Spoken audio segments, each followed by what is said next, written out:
What's up, NIO family? This is Rey-Jay back with another video. And this one I want to break down what's happening with NIO, Tesla SPY, and the overall market. I'm going to talk about some things that Donald Trump has said and Jerome Powell, and what you should be watching for in the charts moving forward. There's lots of uncertainty about the markets, but just know that I'm not a financial planner, so take nothing I'm saying as financial advice. And also, if you guys can, please check out my Moomoo link. If you deposit $100, you're guaranteed 5 free stocks. If you deposit $2,000, you're guaranteed 30 in total. And this offer ends at the end of March. Anyways, so as far as the market's going, I want to talk about some very important things. We saw the market dump really, really hard again, right? But instead of losing the 200 EMA, we're holding it so far. So that's a good sign. If we could hold this support next week, I will be expecting some kind of rebound move, but that does not mean that we're cured from this downside. We could just try to rebound a bit before it continues to dump again. So I just want to make that very, very clear. If we get that move, that could also benefit NIO. As you can see, it's trying to rebound right now as we're getting some good news. And I think there's going to be a good chance that NIO tries to go a little higher next week to get back up towards this gap area, that 4.6 area. So we'll be watching this very, very closely. So with that being said, let's talk about some catalysts and some news. Okay, so as far as the market goes, JP Morgan is still maintaining a neutral rating for NIO. Our price-price ratio is going up a little bit, which means that NIO is building a little bit of strength relative to its counterparts. And then Mondays tend to be green only about 49% of the time. We tend to be stronger on Tuesdays and Wednesdays. Besides that, we'll have to give the market a little bit more time. I also want to mention that we had Jerome Powell giving a speech today that caused the market to shake. And so far, so good, at least for the way in which things are moving. For NIO, I didn't see anything new on the news that's too significant besides some changes to Chinese economic policy that's helping the market bounce just a bit. But I do want to talk about a couple of things. So, one thing that's not so good for the markets is the fact that we have a lot of uncertainty with Donald Trump's tariffs. Okay. There's a lot of uncertainty. Even Jerome Powell said that the interest rates are going to stay on hold for now amidst the rise in economic uncertainty. That's the main thing that he said. And he didn't say anything else that was too crazy. I do have some quotes from him I want to read anyways. But we had Jerome Powell basically saying that as far as the future goes, they are anticipating a route to 2% inflation. The Fed is in no rush to cut rates, right? They have to be very, very, stable, if anything. And they also expect inflationary expectations to become stable as well when it comes to them trying to cut early or not. There's a lot of uncertainty around policy changes as the effects remain very high. And data, once again, is showing that there's a slowdown in consumer spending. He mentioned that some near term surveys and measures of inflation expectations moved up, driven by the tariffs, but once again, they maintain their 2% targets. The Fed is not on a preset course. They are once again going to continue to maintain policy, and they also mentioned that they have to do what's necessary. Excuse me.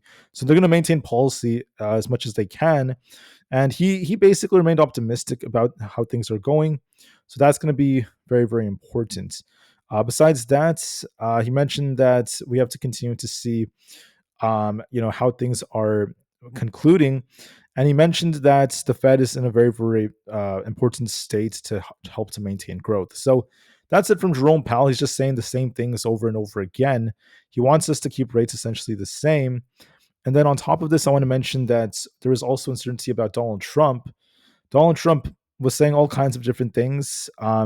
He mentioned that he wants to grow the private sector in the US and shrink the government. He wants auto parts to be built in the US, and he wants there to be more manufacturing jobs in the US. So he has been once again saying things are different. He claimed that India has agreed to cut tariffs down on the US and that there hasn't been much of a disturbance so far. We are seeing Goldman Sachs cutting their GDP estimates, which is not as great. So keep that in mind. And he wants companies to continue to create jobs. So keep that in mind. That's what we're seeing. Excuse me, at least thus far. Um, Donald Trump is saying things that are a little bit uncertain because he did mention that there's the possibility of increasing the tariffs on like Canada and Mexico again. But I'll talk more about that in a later video.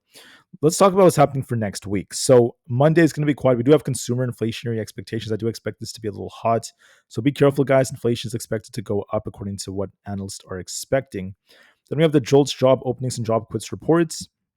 Then we have our very, very important CPI report coming out for the month of February. So it's going to be very important. We will see if we see an increase in CPI or not. Get ready for that on Wednesday. Excuse me. On Thursday, we have the PPI report coming out. And then Fridays when we have the Michigan Consumer Sentiment data. So the most important days next week for data are going to be on Wednesday and Thursday when we have CPI and PPI.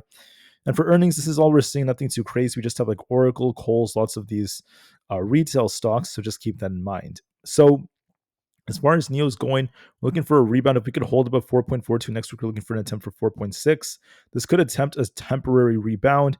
We also have the possibility of an inverse head and shoulders, but this may cause some temporary relief. As far as SPY goes, okay, I noticed that we're trying to hold our 200 EMA. Just a few days ago, we were actually at, we saw a touch of 585 before this thing rejected again. My point being, not much has changed on the news since like 2 days ago. So it's possible we do try to see a temporary move back up to this trend line to get back up to like the 580s. And then we'll see if we get a big rejection to drop lower.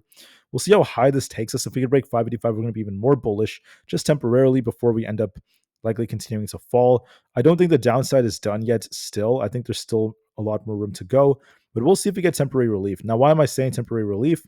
Because look at this red line right here. This is our 200 EMA. We're holding support so far. That's a good sign. And as long as that holds, this could attempt a temporary rebound. If we lose 568, I'm going to be a lot more bearish. But because we held it and with Jerome Powell's speech, we might see some temporary relief before this continues to go lower. On the QQQ, the daily chart has a gap all the way down here at 475. We have like a lot of these gaps over here worth watching. So what's good is we actually closed above our 200 EMA. So it's a good sign. We closed above our key supports. If we could hold this, we're going to be looking for an attempt to get back up closer to 500. Then we'll see if we get a rejection later on, continue to dump lower. We'll be watching for a move like that. Could we go even higher? We'll have to see. It depends. But this could be causing some kind of rebound if we could hold our 490 support. That's going to be our 200 EMA. And then we'll be watching to see if we drop lower later on. On the Russell 2000, not looking too good. We're completely flat right now. So the rebound might be very small. We have to break this trend line for confirmation to go higher like this before it drops. If we can't break the trend line, we're still technically bearish. So it has not broken resistance. ES still kind of weak. We have to see if we could reclaim this yellow trend line. We're still very, very weak right now. I want to see it get back above 58.25 at least. If we could break that, then we could go a little higher before it starts dipping. But I think there's going to be a test of 58.25. Then we'll see if we reject and see another low. So keep that in mind. That's what we're essentially watching for. On NQ, we're looking for a rebound move, looking for 20,610. So there could be an attempt to get back up to the 200 before it rejects again. If not, we did close above 20,000, which is a good sign. We could go even higher than that for a temporary rebound. So I'll be watching for that. On Bitcoin, we're relatively weak right now. We're barely at support. So I'm going to be watching to see if we could hold this support at 86,000, see where this trend line happens to be. If this holds, we'll look for a rebound move and then maybe another rejection like this. If not, it could try to bounce, so we'll give this some time. That's going to be very important for how we continue, so please keep that in mind. Looking at other stocks like Nvda, I think that there's going to be another very, very big thing that's going on. Just know that Nvda held the 110 area, and we are attempting to rebound a bit. So, we have that gap above over here. We might try to fill that gap that formed from 2 days ago. There's a good chance it may attempt to do that off this rebound. So it could be like a temporary move up before we continue to go lower. So I'll be watching for that. On Tesla, I think we filled the gap. I think we already filled this gap. So it's a good sign. Typically when you fill a gap, so for example, like let's just go over some examples. Like right here, actually right here, we had this like gap. We had these two gaps over here, right? Tesla dumped to fill the gaps. Then we saw a temporary rebound before it continued to go lower, right? And then there's another example. We have this giant gap right here that got filled. Typically, what happens is you get a little rebound before you continue to go lower. There's a chance that's what Tesla could be doing. There's a lot of examples of this. So, for instance, when we were rising right here, we had like a lot of gaps to fill. We came down very close to this gap fill. We rebounded. We continued to dump. Let's see. There was a gap over here. There was an instance where Tesla dipped a little bit below the gap by about. This was like by about 10 points before it started to bounce again. So oftentimes, when you get very close to key supports, we do try to bounce. And we're very close to that very psychological 250 area. So I wouldn't be surprised if some buyers defend just temporarily before it continues to dip lower.